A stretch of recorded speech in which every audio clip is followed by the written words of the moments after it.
Hey everybody, welcome back to the Rift, Enlightenment Within the Divide. I'm your host, Sam Denning, and today we are joined by a very special guest, Craig Eckert.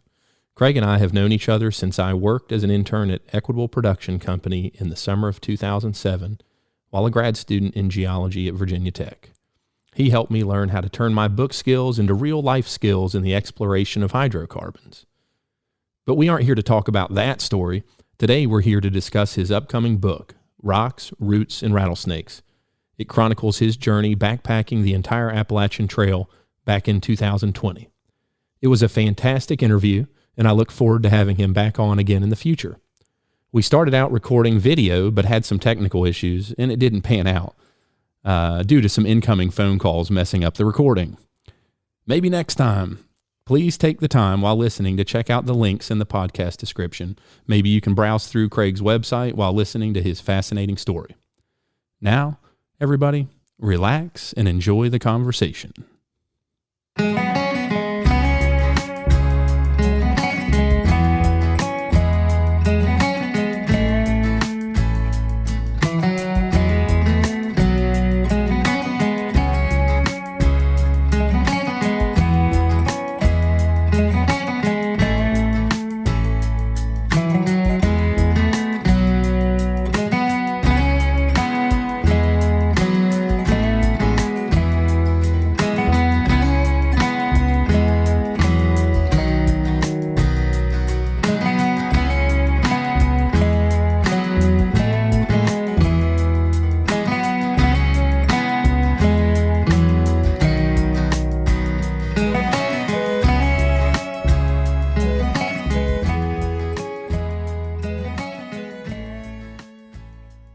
All right, I'm here with Craig Eckert.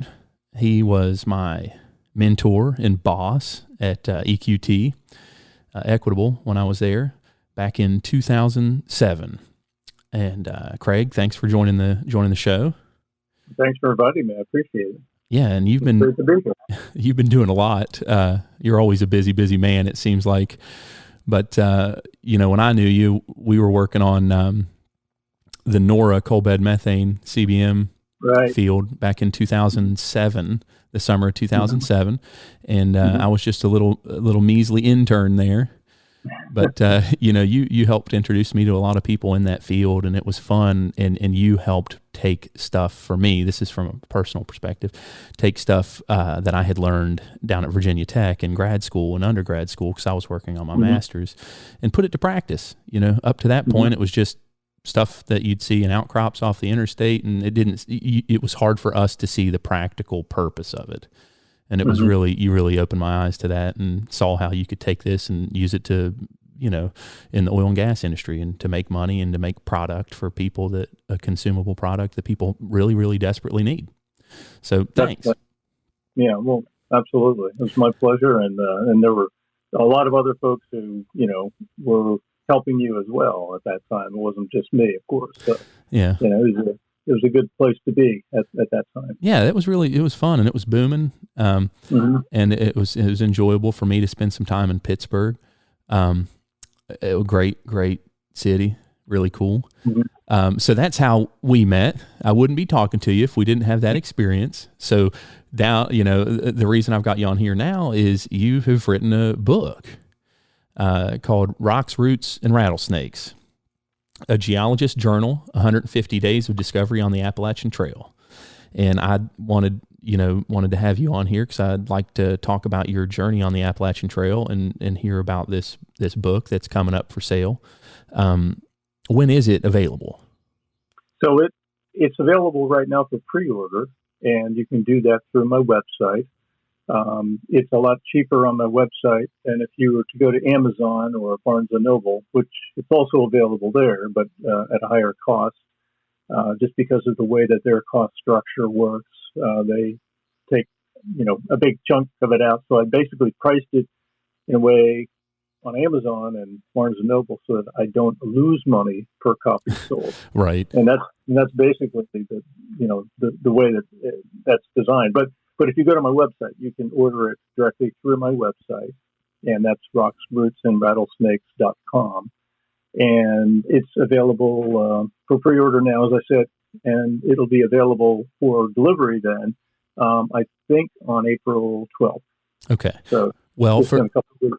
For those who are consuming this audio only, I will post on the audio version in the description. I'll put a link to this, and then for those listening, or for those watching this podcast, I'll also in YouTube I'll put a link down there for people to click on to directly to your website. So if you guys want to order this, which I would advise you to do, just having gone to Rocks, Roots, and Rattlesnakes.com, there is tons of information that you've put on this website. And we were discussing this before we started the call. Amazing website. Whether somebody reads your book or not, this is a very good, thorough website. Tells a lot about you, a lot about what you've done, a lot about what you're doing right now. I thought it was really an amazing website. So I have ordered a couple copies of this, but of course I know you, but I look forward to reading this. I enjoy hiking. I'm a geologist as well. So I'm pumped up. And I hope those that are listening would do you the honor of buying this book and helping you out and reading the story and maybe passing along and sharing the link. So, well, thank you. Yeah. I think it'll be interesting for a whole variety of folks, all different audiences. And the point was to record the story in the form of journals, which, I kept journals every night. That was part of my ritual. I would get into my tent at night and I would review the day's maps.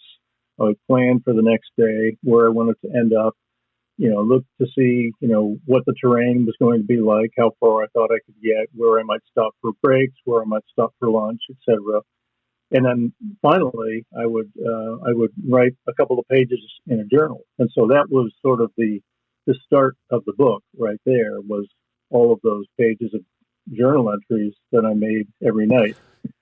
So did you go into this expecting you'd write a book?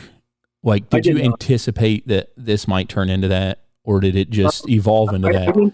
I can't say that I started out with the intent of writing a book, but I did go into it with the intent of recording, like in writing, what I did every day. And then I wasn't sure really what I would do with that at the end of the day. But I'd say maybe about halfway into it, maybe even a little bit before that.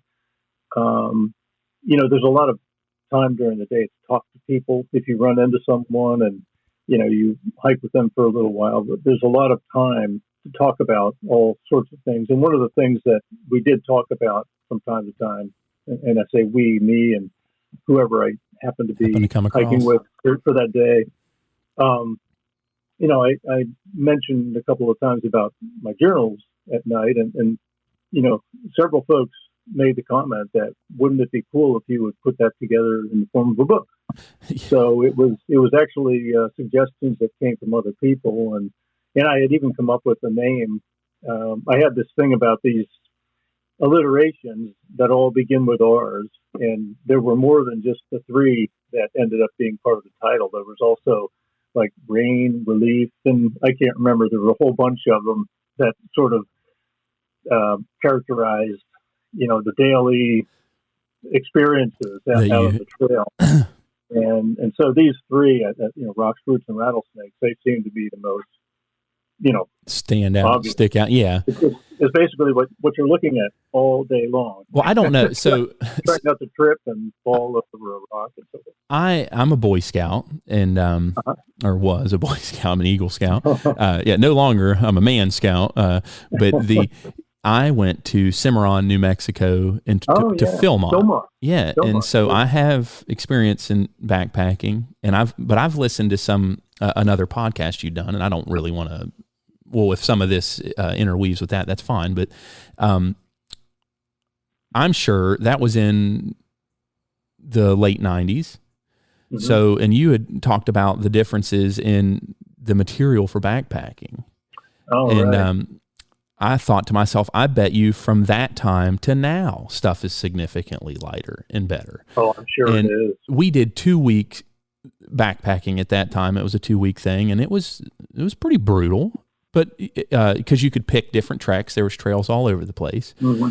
But one thing that I thought, and I wanted to ask, so how old are you? I'm 64. What made you decide to up and hike the Appalachian Trail?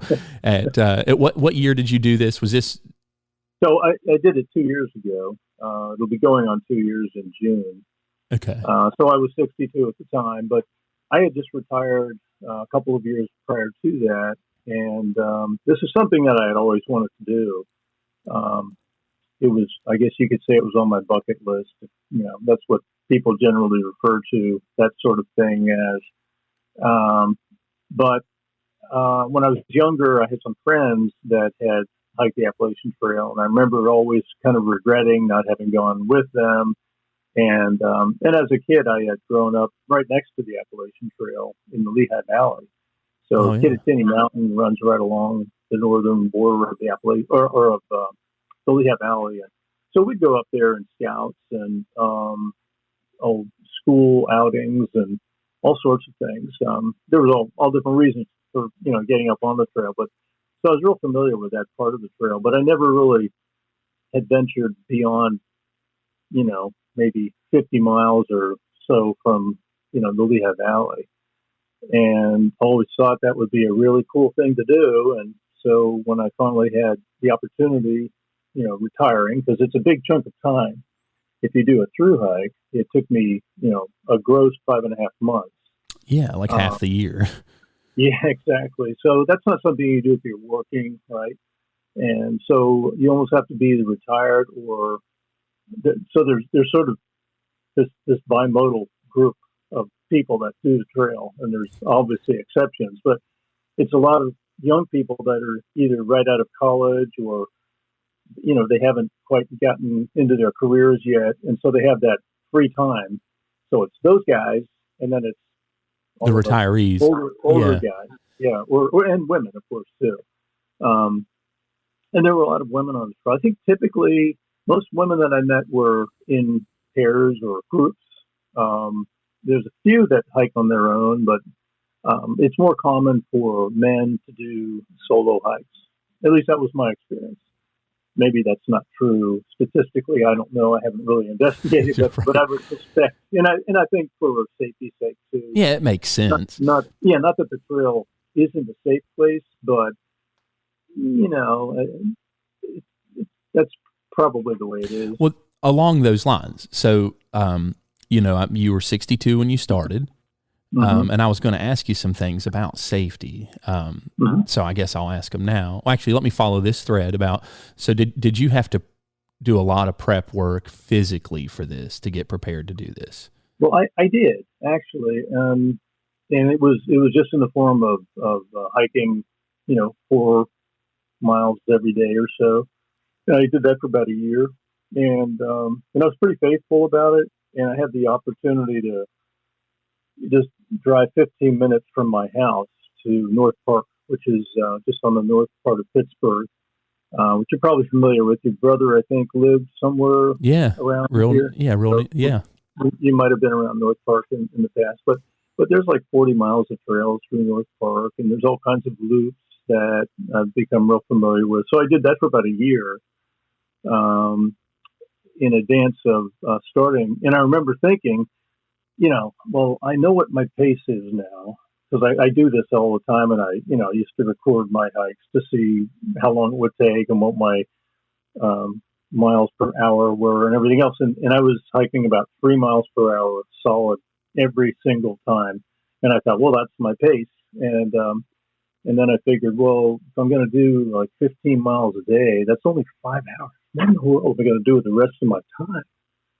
And so I would then, think, well, what am I going to do with, all the rest of the day? Well, as it turned out, my pace was not 3 miles an hour, not with the backpack and not with the terrain that you're hiking on the AT. I mean, the one thing that always amazes people when you bring this up is, there's something like 515,000 feet of elevation change of elevation change up and down. And so, if you consider that, it's sort of like every 17 days, I think I figured out, you're hiking to the top of Mount Everest and then back down the other side to sea level. So, from that standpoint, it sounds like, an awful lot of elevation change, and it is. And it is, yeah. So anyway, I guess the point of this all was just to say that my preparation hiking was, it was good, but the only way to really prepare for it is to actually do it. To do it. Yeah, I was going to ask you, was it adequate? Did you feel you were prepared enough? Or were there occasions where you were like, gosh, I'm not ready for this? Well, I think I was as prepared as you could be. But I certainly got my legs in a whole lot better shape after, some of these grueling mountain climbs day after day after day through North Carolina. Because they were brutal. Well, I was going to say, what in any given day, what was the most drastic elevation changes that you had to experience, like in one day? Well, 5,000 feet would be not uncommon in parts of North Carolina. So there are places where you climb 3,000 feet in the morning, and then you drop down, then you do another one later in the afternoon, and so it's pretty severe at times. But the motivating factor is getting to the top of each of those mountains, and a couple of things that happen when you get close to the top. You think you're almost at the top, and you start feeling the cool breeze, because this is during the summer, right, in the south. So it's really hot, and you're perspiring like crazy. And so as I would get near the top, you would always feel this breeze begin to hit you in the face, and you could tell you're getting close. But the first summit, or I'll put that in quotes, that you would encounter would be the first of many, many false summits before arriving at the true summit. And it's like, I'm here. You think you're, yeah, exactly. So you think you're at the top, and you say, oh, no, I can see there's still a lot more uphill to do. And then you get to the top of that one, and you say, oh, no, I'm not there yet. And you might do this like 10 times before you finally get to the top. But when you finally realize you're at the top, and you can always tell because it is real breezy, and there's you can sort of see light through the trees in every direction. You think, finally, here I am. And oftentimes there's an overlook or, some type of, scenic view, which it's just fantastic. And, what a spectacular reward for. You've got photos on your website that are just breathtaking. And are those did you take those pictures? I just took all those with my cell phone. Yeah. Wow. So that's one of the things I was going to ask you that was in regards to safety. So did you have a cell phone? Like if something were to happen and you had service, could you, so you're basically unplugged, but you had a lifeline. That's true. And in different parts of the trail, that lifeline works better than others. Like up in New England, you have cell service just about everywhere, but down south in Georgia, North Carolina, Tennessee, there are long stretches, and even in southern Virginia, there are long stretches where even on the highest mountain peaks, you barely have a signal, and certainly anywhere below that, nothing. So, but I mean, I didn't really you weren't worry about that or anything. Although I have to say, when I first started out, my idea was that I was going to make a short video every morning and then send that out to friends and family. Well, there's no way you can't possibly with the limited cell service that was available. I mean, I could barely send a text message. I was not going to be able to be sending out videos.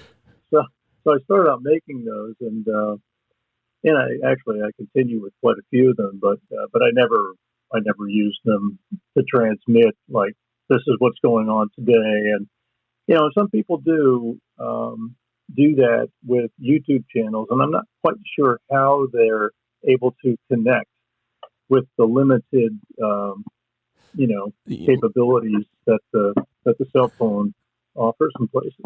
So you had to use your mapping skills. You weren't using your, because all these any young listener that's under the age of 35, and this is a total ballpark figure, but probably don't know how to use a topographic map. But you weren't using GPS on your phone. No, actually, I had a whole. I can just show you what I had. I used these National Geographic map books, and they just have, sections of the trail, like 15-mile sections on every fold-out page, and that was really my that was the system that I used for finding my way. Oops, sorry. It's all right.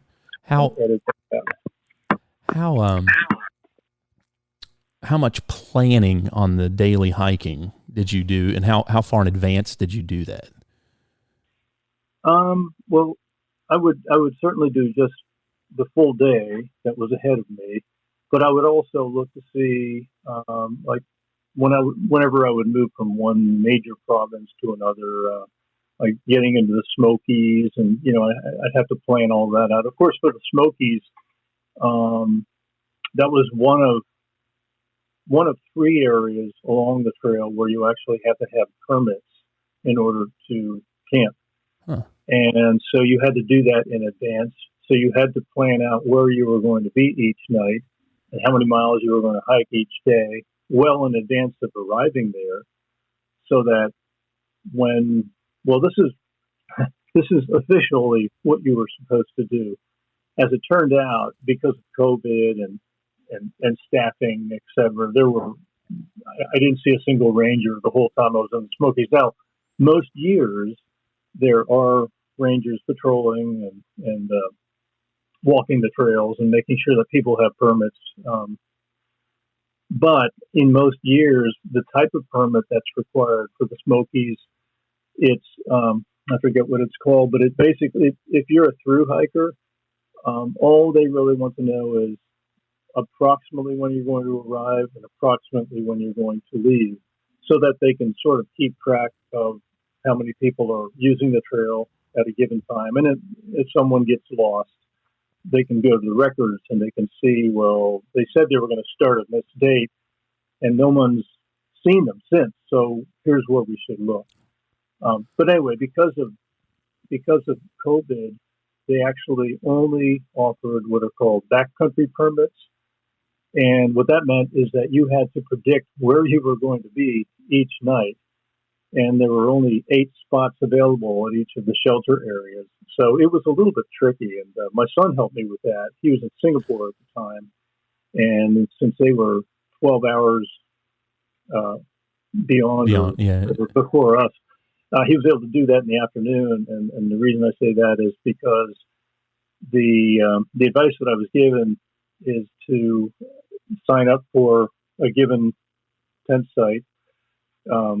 You have 2 weeks in advance that you can do it. So beginning on midnight on that 14th day prior to when you're going to stay, you need to get online because that's where the server is and so forth. And so he was able to do that in the afternoon in Singapore instead of me staying up until midnight. Yeah, messing with it. And then expecting to have signal. And anyway. Well, that's interesting. Well, first of all, it's interesting that COVID it went so far as to affect hiking on the Appalachian Trail.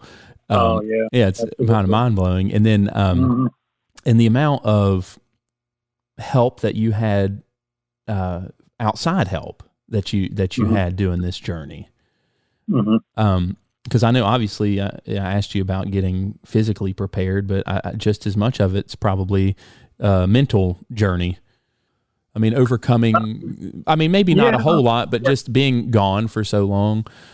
These are things I would think about, like, man, can I mentally take that?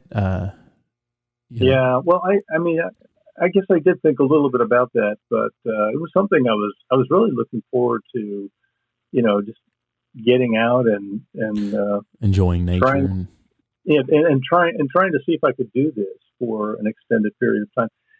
I actually started out not planning to do the whole trail. I started out just planning to do about 500 miles, I think 470 miles of it. And about 2 weeks into the trip, this is when I decided, well, it looks like I can actually do this. And so I think I'm just going to hike the whole thing. Why not? So I started out with the intention of just doing a part of it, and ended up, You early just kept on. going. Yeah, you're like, I can do that. Exactly. So where for those who don't know, where does the Appalachian Trail start, or where did you start? And then how many miles is it? Yeah, so it starts end to end. The Appalachian Trail begins in Springer Mountain, Georgia, which is about an hour north of Atlanta. And there's actually an approach trail, because there's really no road that takes you to Springer Mountain. Well, I guess maybe some back cheap trails or something, but for the most part, you can't have somebody drive you there and drop you off. So normally people start at Amicalola Falls State Park, and there's a little archway there that is sort of the official start of the approach trail. And so then from there north, it travels through 14 states and ends up at Mount Katahdin, Maine, approximately 2,200 miles away.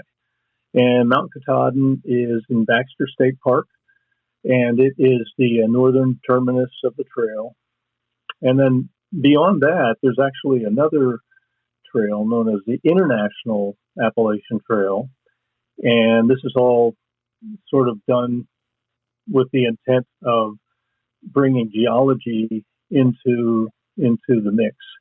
And the International Appalachian Trail is essentially just, continuing along what used to be the ancient Appalachians, which formed as a result of the collision of Gondwana with Laurentia, which in geological terms is North America and Africa. And this is prior to the opening of the Atlantic Ocean back during the Jurassic, a couple 100 million years ago.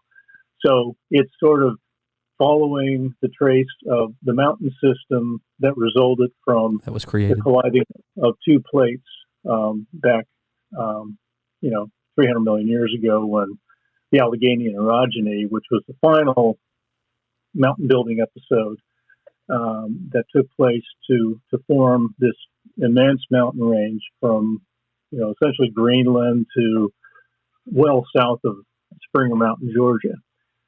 And so anyway, the International Appalachian Trail, then I think it goes all the way up to Labrador along the Canadian Maritimes, and then jumps across to some of the British Isles and follows the Caledonian Mountains and into Scandinavia. And it basically just retraces where those mountains are on the other side of the Atlantic Ocean today. But at one time, of course, they were all together. Oh, that's fascinating. So it's kind of an interesting, and that's on my list of things to do. On your bucket list? Well. Yeah. Craig, on your website, you've really got a lot of pretty cool details on here. I'm specifically looking under your appendix part, okay? Mm-hmm. And you've got on here, what I packed, what I ate, where I stayed, and what it cost, and what I learned. And you've got some really interesting stuff on here that obviously people that backpack think about this stuff, but somebody that's just like, hey, I want to get into this, or I want to read about his experience, would look at this and go, man, you kept a lot of really good details that I personally find fascinating. And like one of the ones that you mentioned was that, you like to keep track of your speed, your miles per hour and all that. And you have on here that you've got a bunch of different graphs, and some of it's related to that. And you calculated your average length of time that you were on the trail, and how fast you were going. And I find that stuff really pretty cool. And especially that you charted some of it out in graph form in the book. Yeah. So, I mean, the whole intent of the appendices was to, provide information for future hikers so that they would know, how to prepare for the trip, what to expect, what type of, food they would need, how were they going to resupply? Because these are questions that I had. And And there's actually an awful lot of information out there on YouTube channels. I mean, you wouldn't believe how many YouTube channels are out there that, they talk about different types of gear. Like there are, well, I'll just name a few that I really like. There was one that was called Darwin on the Trail, and he used to review all sorts of tents and sleeping bags and, I don't know, just all kinds of things that you might need, that you do need on a trail trip like this. And so that's where I learned a lot of this, and I just wanted to pass on the information that I learned and that I found was the most useful and helpful for me. And everyone has a different experience, but I did a little bit of trial and error with some different types of equipment, and the equipment that I like the best, I talked about, and for the most part, I had pretty good things to say about most of the items that I took with me, and so that's what the appendices are all about. Is really just trying to help the future hiker, section hiker, through hiker, or even short distances. Somebody who's out for a weekend, because you still need to pack all the same types of things, even if you're only, going out for a week. And by the way, that reminds me, prior to doing this trip, I think maybe a week was about the longest that I had ever backpacked. So this was kind of a new thing for me. And so I really appreciated the help that was out there on these YouTube channels, so that, I was able to, learn from folks who had that experience. And you did mention also keeping track of the miles per day and how many hours each day, and then calculating, what my average pace was and how that might have changed. I was really curious what those answers would look like, and so I graphed them all out at the end of my journey, and you could definitely see some trends and some good correlations between where the roughest terrain was and how my daily pace changed. And I think the best way to look at that is, take 5 or 10 day running averages rather than looking at each day individually, because every day is a little bit different. But you begin to see some real trends when you start looking at the averages. And those trends, as I said, they really did correlate pretty well with the intensity of the terrain, just as you'd probably expect. And there were places that I actually thought would be, because of what people had always said. For example, Pennsylvania has a reputation for, some people think it's the hardest part of the trail, and I thought, well, actually, it turned out to be one of the easiest, because there's hardly any elevation change from day to day. You're up along ridge lines the whole way. What's tough about it is many of the ridges they're capped with Silurian orthoquartzites, which are just sandstones that are solely cemented. They're really, really tough. Hard, yeah. And they're hard on your feet, but I didn't mind that as much as I did. I mean, that wasn't as difficult for me as was the daily 3,000 foot ascents to the top of some mountain somewhere, and I thought that was a lot more difficult and challenging. Yeah, that would be brutal. To me, the big elevation changes, in one day and stuff would be what I'd have to get really prepared for.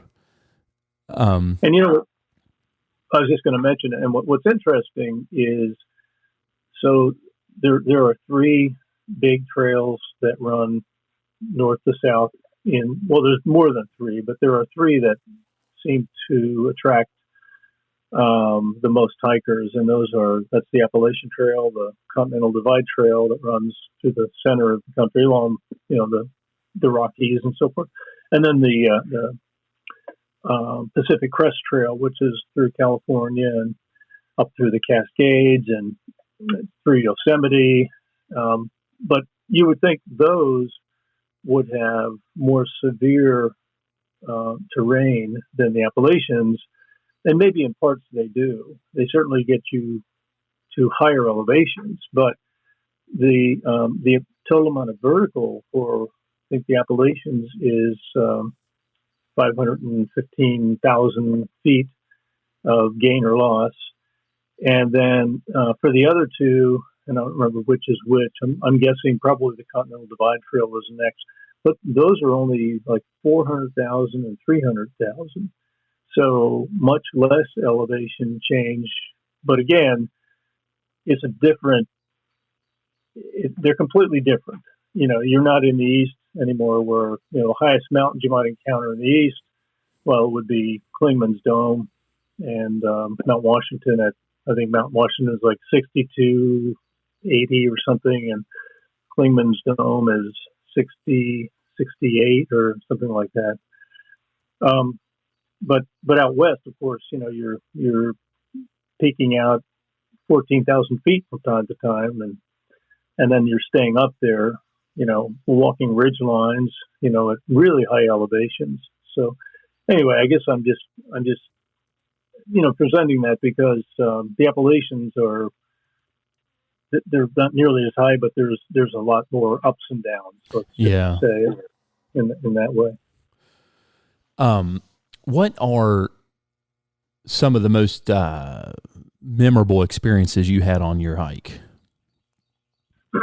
Well, every day was something different, right? And that's one of the things that made it so interesting, because you never knew you could look at the maps all day long, but you never really knew what you were going to see until you actually got there. And that's one of the things that was so motivating about it. But as far as the days that stick out, I think a couple of things down in North Carolina. I think the Balds, which are these mountains that, rather than being treed on top, there are meadows on top of them. And it's thought that perhaps Native Americans had cleared the trees and maybe had farmed up there at one time, or there's a lot of debate as to why they are bald. It has nothing to do with being in the alpine zone. Like those same elevations would be in New England, full of trees. Anything about 4,200 feet or higher in New England is in the alpine zone, and it's just too high in those climates for trees to grow. But down in North Carolina, the Balds are just spectacular, and you go on for days walking along these meadow-topped mountains that are well over 6,000 feet in some cases, and it's phenomenal. You can see forever in every direction. So those were spectacular. And then up in Maine, the Mahoosucs, it's a mountain range in southern Maine. That was spectacular. The White Mountains in New Hampshire were incredible and breathtaking, and many of them well above tree line, of course. The Presidential Range, where Mount Washington is a part of, just incredible scenery in every direction, very intense weather, very unpredictable weather, and I guess maybe to directly answer your question, the most memorable day probably was after the Presidential Range came the Franconia Ridge. And the Franconia Ridge is just a series of mountain peaks that are all sort of connected by a ridge line that's in places very narrow, and you get these awesome views in all directions, of course. But the day that I hiked to the top of Mount Lafayette, which is the first of the peaks, it was real rainy and cold and windy. And when I got to the top of the tree line, entered the Alpine zone, I was hit with these like approximately 60-mile-an-hour winds, and it was this horizontal freezing rain and snow, and of course, what that meant was all the rocks, and there was nothing but rock ahead of me because no trees up there, and the path was basically just following along these boulder climbs, but all the rocks were completely coated in ice, and so it took me like 3 hours just to summit Mount Lafayette and get over it, and it was fogged in, and this, like I said, this intense rain. And the fellow that was hiking with me, his name was Fenway. He had this pair of rain pants that he had just purchased, and the wind was so intense it literally shredded the rubber from his rain pants. And, wow. and so he was walking in these like linen, like the underlayer that used to be glued onto the rubber part that had been shredded and blown away by the wind. It was pretty amazing. So, but that was an experience. And then, thank God you survived that. Well, it was one of those experiences where, like, I didn't really think like I was going to die out there or anything dramatic like that, but I certainly could understand how that could happen. And the weather in the Whites is notorious for changing on a dime. And suddenly you think you're hiking along on a beautiful day, and the storm can come along and just change everything in a second. So wow, very interesting. Yeah, those are definitely memorable moments. Definitely, Mm-hmm. I'm sure you've probably even got a greater appreciation for for life and everything, having done this hike, and greater appreciation for the wild. Yeah, absolutely. Yeah, and just little things that you notice along the way. Just crossing over creeks and the sparkling clean water, and of course it looks clean, but there's a lot of animals that live out in the woods, and they all use the streams too, and and any water that washes into the stream that might contain some of their fecal coliform, and there's my point is there are things in the water that can make you sick. So as beautiful and pristine as all the mountain streams look, you always have to be careful that you filter all the water. And I suppose in the old days, I mean, it's not like there were filters 100 years ago and people still survived, and maybe they just developed immunities to right. some of the bacteria that was in the water. I don't know, but I wouldn't want to run that experiment. So when you talk a lot about, the weight of what you're carrying, which makes sense to me. The lighter it is, the better you're going to fare. So the weight of that backpack probably fluctuated as you drank water throughout the day and things like that. Yeah, absolutely. Yeah. So I would carry 2 liters of water, and it's 2.2 pounds per liter, I think. And so when you're filled up with water, it's at least 4.5 pounds of water that you're carrying. And then in addition, the resupply, and just to be specific about it, the resupply is your daily food rations, and typically you'll need 5 or 6 days of food with each resupply. So where I would do those would be usually at a small town that the trail would go through or near, and sometimes it would require a shuttle from the trail into a town so that you could go to a little store and buy another week's supply of oatmeal, another week's supply of ramen noodles, and beef sticks and energy bars and all the other things that you need for the next 5 or 6 or more days. And all of that I kept in a food bag, and the food bag would, weigh next to nothing at the end of the week. And it would be great because, you're traveling lighter, and then all of a sudden you would resupply and restock all that food, and suddenly you'd be, 10 to 15 pounds heavier than you were just an hour before. Wow. And yeah. so it was kind of a bittersweet experience, resupplying every week. But, you had to obviously restock your food, and that's just a matter of survival. Yeah, it's very, a lot of these things that you really need to think through before you get going on a trail like that. So like doing a major hike, and I mean, obviously this is kind of a no-brainer statement, but there's just so much preparation.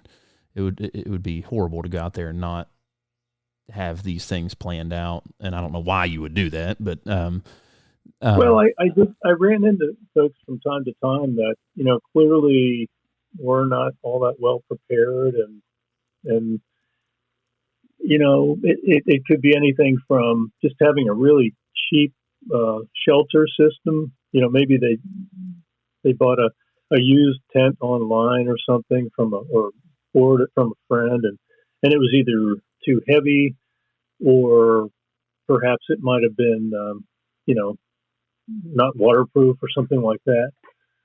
So equipment is critical.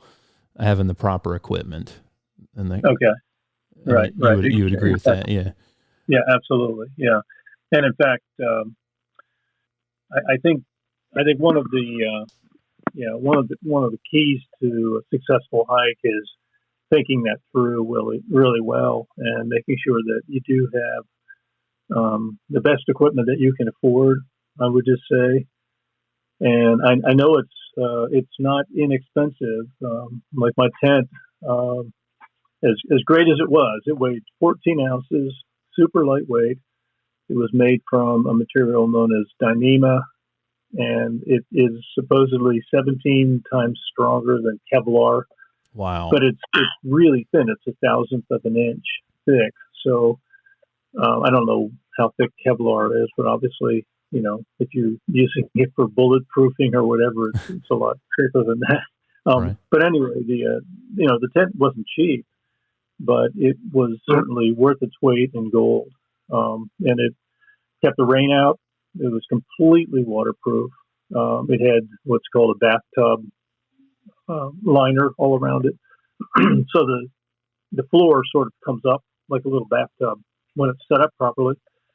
And even during the most intense rains, it will keep you completely dry inside. So that's awesome. Things like that. I've done plenty, and I'm sure you have done plenty of camping where I've gotten soaked and woken absolutely. up. Nothing like waking up the next day to go hike 20 miles through rugged terrain, being drenched. To start the day. Yeah. I mean, nobody would want that. So I think, you put on your website here, and I really encourage people to go to rocksrootsandrattlesnakes.com and to order the book. I mean, that's, I enjoy talking to Craig, but, I definitely enjoy talking to you, Craig, but that's the important thing here. If you guys want to know more about this and want to order this book, and, please go to that website. And so Craig's talking about the equipment, food, stopping at these places, and he highlights on this website, how much money this whole entire endeavor cost him, and it can be kind of expensive, but when you spell it out in the way that you spell it out, it's really not that bad. I mean, considering it was half of a year.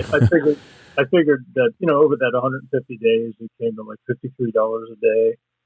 So and that's all in costs. That includes airfare to get me to Atlanta, back and forth to Virginia for one of the trips. My main trip, I did a flip-flop, what's known in the hiker world as a flip-flop, and that is when you get about to the halfway point or so, rather than continuing in that direction, you fly to the end point and then hike back to Oh, close cool. the loop. And that's what I did, just because it was getting late in the year. And You didn't want to be finishing that in far up Maine, north, yeah. And well, you couldn't. You wouldn't be able to get into Baxter State Park in November, for example. I think they close mid-October and don't allow hikers in after that, at least not to Summit Katahdin. And that's another story. Maybe for another time, I can get into that. But well, actually, what I would like to do, and I'll say Mhm. it on here, is to call you up again after I read the book. Okay. After I receive it and read it, and have maybe an even more in-depth conversation, and try again.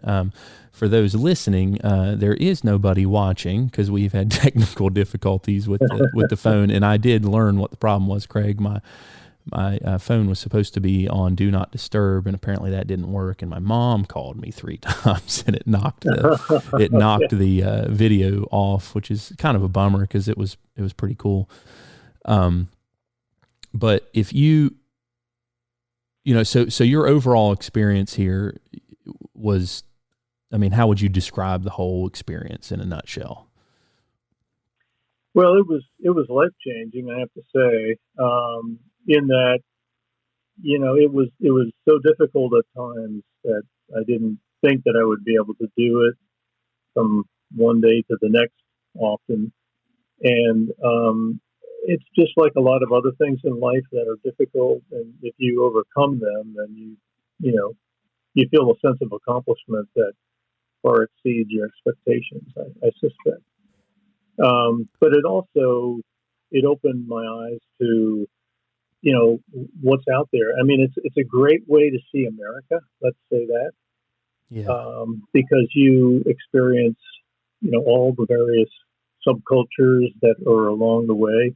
I mean, New England's very different from Georgia and North Carolina, and Virginia has its own character. The Shenandoahs are fabulous. And they were a surprise for me too, because I expected, the Shenandoah Mountains are along the Blue Ridge, and certainly, most of us have at least driven past them if we haven't been to them. But what was interesting to me, and I hadn't really thought much about it until I got there, was once you're up into the Shenandoahs, you stay up along the ridge lines for most of the way through. And so there's not a tremendous amount of ups and downs every day, like you had, for example, in North Carolina, and Tennessee, and Georgia.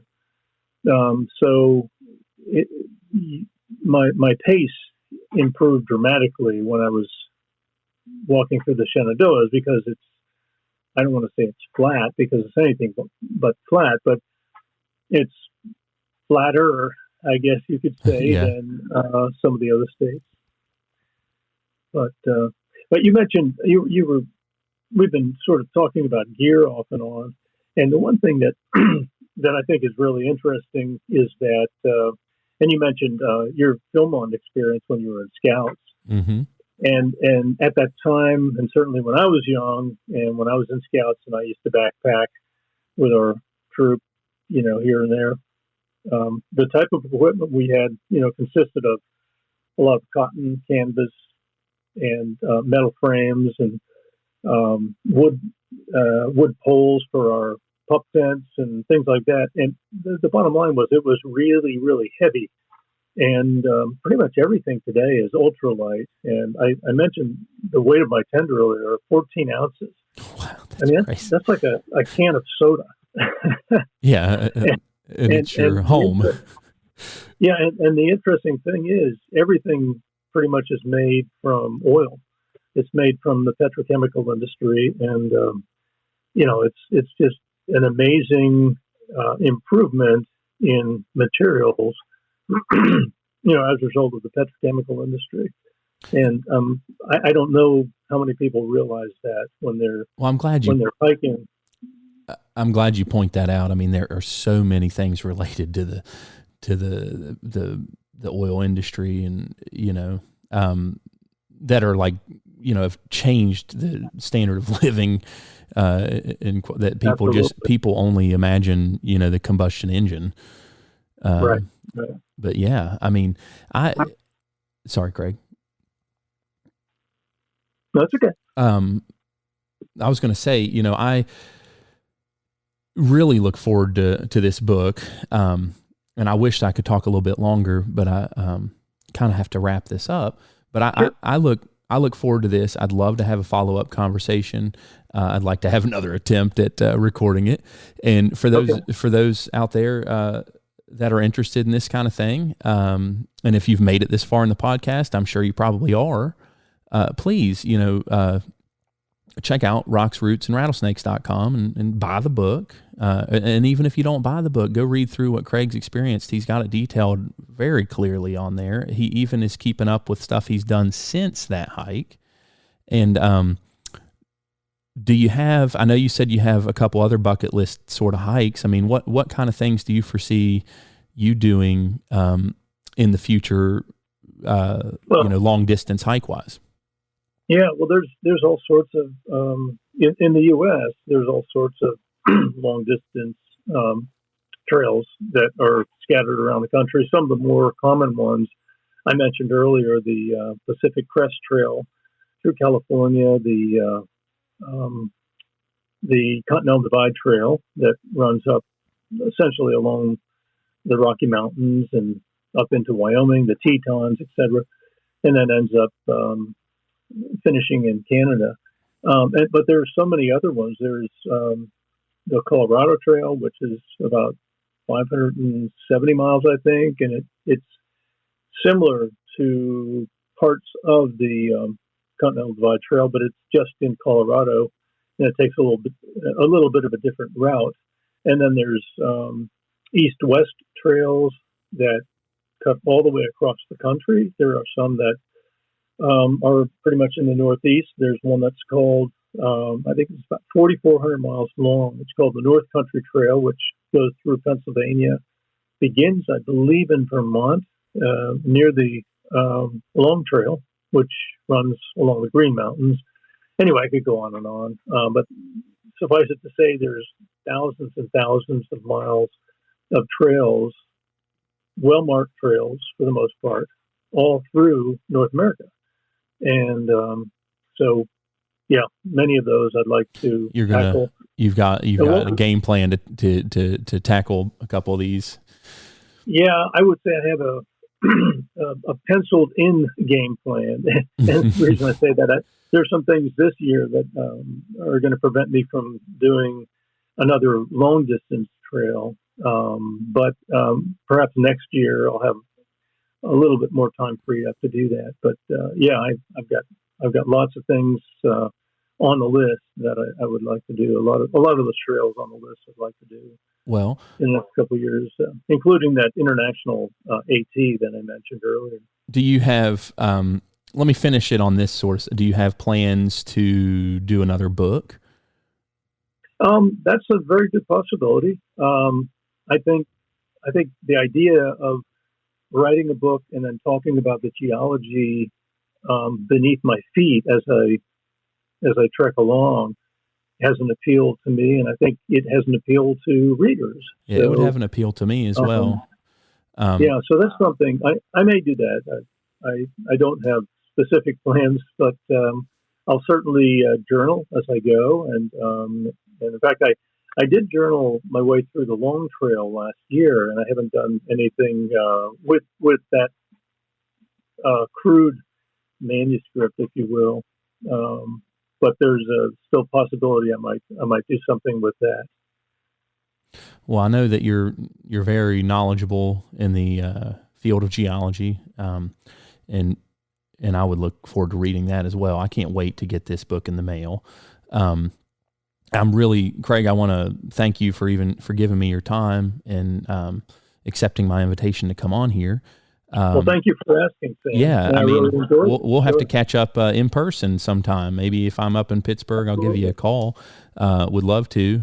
Please do. Yeah, I look forward to it. And, Craig, thanks for this conversation. And I hope those out there will go check out your website and check out your book.